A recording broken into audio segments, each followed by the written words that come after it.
गणेशाय नमः। इस वीडियो में आज जानेंगे अथ श्री पद्म पुराणांतर्गत माघ मास महात्म्य 26वां अध्याय।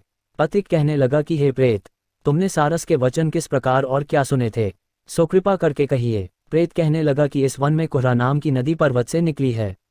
मैं घूमता घूमता उस नदी के किनारे पहुंचा और थकावट दूर करने के लिए वहां पर ठहर गया। उसी समय लाल मुख और तीखे दांतों वाला एक बड़ा बंदर वृक्ष से उतरकर जल्दी से वहां पर आया जहां एक सारस सोया हुआ था।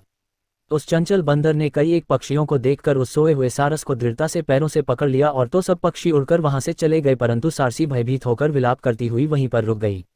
नींद के दूर होने तथा भय से नेत्र खोलकर सारस ने बंदर को देखा और मधुर वाणी से कहने लगा, हे बंदर, तुम बिना अपराध मुझको क्यों दुख देते हो? इस संसार में राजा भी केवल अपराधियों को ही दंड देता है। तुम्हारे जैसे श्रेष्ठ प्राणी किसी को पीड़ा नहीं देते। हम अहिंसक और दूसरे के कर्मों को नहीं देखते। जल की काई खाने वाले, आकाश में उड़ने वाले, वन में रहने वाले, अपनी स्त्री से प्रेम करने वाले, दूसरों की स्त्री को त्यागने वाले, दूसरों की बुराई से दूर रहने वाले, चोरी न करने वाले, बुरों की संगति से वर्जित, किसी को कष्ट न देने वाले हैं। सो इस प्रकार मुझ निरपराधी को हे बंदर छोड़ दो। मैं तुम्हारे पहले जन्म के वृतांत जानता हूँ। यह वचन सुनकर वह बंदर उसको छोड़कर दूर बैठ गया और कहने लगा कि तुम मेरे पूर्व जन्म के वृतांत को कैसे जानते हो? तुम अज्ञानी पक्षी हो और मैं वन में घूमने वाला हूँ। सारस कहने लगा कि मैं अपनी जाति की स्मृति के बल से तुम्हारे पूर्व जन्म का सब वृतांत जानता हूँ। तुम पूर्व जन्म में विंध्य पर्वत के राजा थे और मैं तुम्हारे कुल का पूज्य पुरोहित था। तुम राजा होकर अपनी प्रजा को पीड़ा दिया करते थे। विवेकहीन तुमने बहुत सा धन इकट्ठा किया।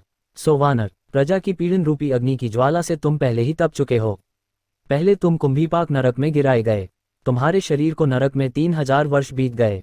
फिर नरक से निकलकर बचे हुए पापों के कारण इस बंदर की योनि में आए और मुझको मारना चाहते हो। पूर्व जन्म में तुमने ब्राह्मण के बाग से लूटकर बलपूर्वक फल खाए थे, उसका यह भयंकर फल हुआ कि तुम वानर और वनवासी हुए।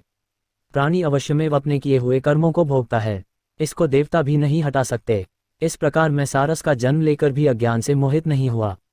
इतनी कथा कहकर वानर कहने लगा कि यदि ठीक ही जानते हो तो बताओ तुम पक्षी कैसे हुए?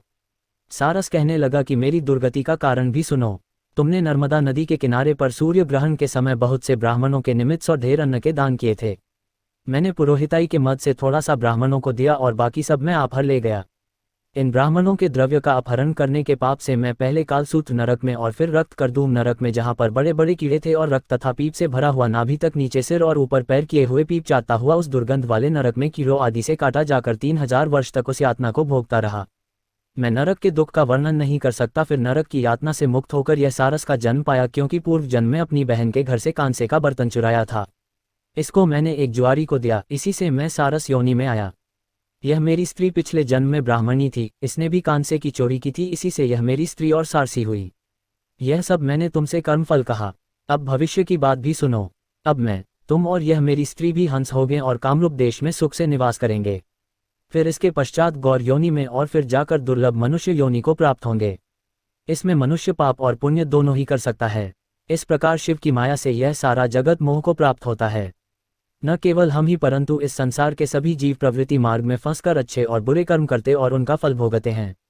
इसलिए सब प्राणियों को धर्म का सेवन करना चाहिए। देवता, असुर, मनुष्य, व्याघ्र, कीड़े मकोड़े सभी से कंटक रूपी मार्ग नहीं छूटता। केवल वेदांत जानने वाले योगी ही इस मार्ग से बच सकते हैं। इसी कारण बड़े बड़े महात्मा भी कर्म फल को टाल नहीं सकते। उपाय से तथा बुद्धि से कोई भी इसको नहीं बदल सकता। तुम पहले राजा थे, फिर नरक में गए, अब बंदर की योनि में वन में फिरते हो और फिर भी ऐसा ही जन्म पाओगे। ऐसा विचार कर आनंद पूर्वक और धैर्य धरकर विचरते हुए काल की प्रतीक्षा करो। तब वानर ने कहा कि पहले जन्म में मैं तुम्हारी पूजा करता था, अब तुम मुझको प्रणाम करते हो। तुम जाति के स्मरण से मेरे पूर्व जन्म के वृतांत को जानते हो।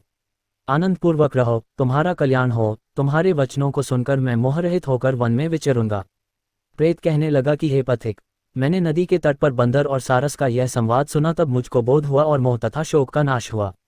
इति श्री माघ मास महात्म्य 26वां अध्याय समाप्त। हरे राम राम राम हरे हरे, हरे कृष्ण कृष्ण कृष्ण हरे हरे। अगर आपको ये कथा प्रसंग अच्छी लगी हो तो ऐसी ही और धार्मिक कथा प्रसंग को सुनने के लिए आप हमारे यूट्यूब चैनल को सब्सक्राइब, लाइक और ज़्यादा से ज़्यादा लोगों के साथ शेयर करें। अपने विचार हमें कमेंट बॉक्स में जरूर भेजें। धन्यवाद।